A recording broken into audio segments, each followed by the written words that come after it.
ou em afastamento por mais de 15 dias do município. E o prefeito não se encontra afastado do município por vontade própria. Ele está preso no Cotel e o Cotel em Abreu e Lima. O prefeito Lula Cabral está preso desde o dia 19 de outubro. Durante esse tempo, ele teve 3 pedidos de habeas corpus negados pela ministra Laurita Vaz, do STJ. Lula Cabral foi detido na Operação Abismo da Polícia Federal, que investigava a transferência de 92,5 milhões de reais do Fundo Previdenciário do município, que estava na Caixa Econômica Federal, para um fundo de investimento de alto risco de uma empresa de São Paulo. Moradores da cidade protestaram. A pessoa, para ganhar, receber, ser remunerado, ele tem que estar trabalhando, tem que estar na ativa. Eu, como morador há 64 anos na cidade, pago meus impostos todinho e não estou satisfeito com uma atitude dessa. O STF retomou o julgamento de um indulto de Natal editado pelo presidente Temer no ano passado. O indulto de Natal é um benefício previsto na Constituição para ser concedido pelo presidente da República. Sempre foi voltado para quem tivesse cometido crimes de menor gravidade e que já tivesse cumprido boa parte da pena. Mas no final do ano passado, o presidente Michel Temer editou um decreto que estabelecia novas regras para o perdão presidencial.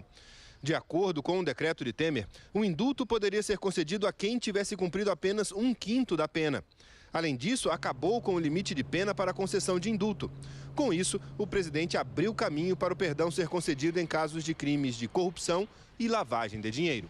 A Procuradoria-Geral da República entrou com uma ação contra o decreto e a ministra Carmen Lúcia, em liminar, suspendeu os efeitos da decisão. O caso foi para o gabinete do ministro Luiz Roberto Barroso, que manteve a liminar. Hoje a matéria chegou ao plenário do Supremo.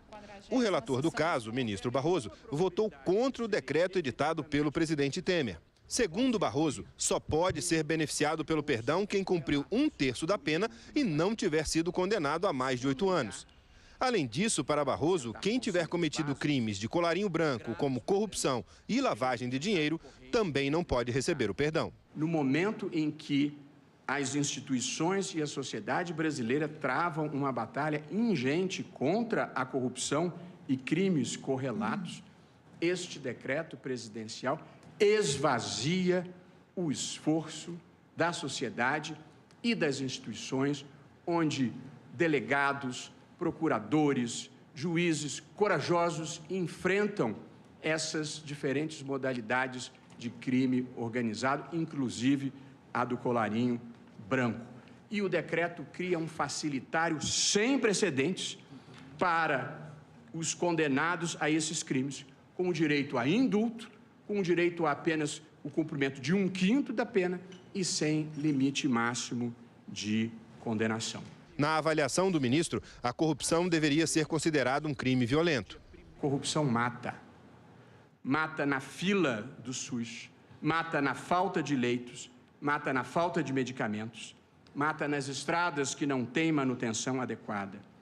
A corrupção destrói vidas que não são educadas adequadamente em razão da ausência de escolas, deficiências de estruturas e equipamentos. O fato de o corrupto não ver nos olhos a vítima que ele produz não o torna menos perigoso.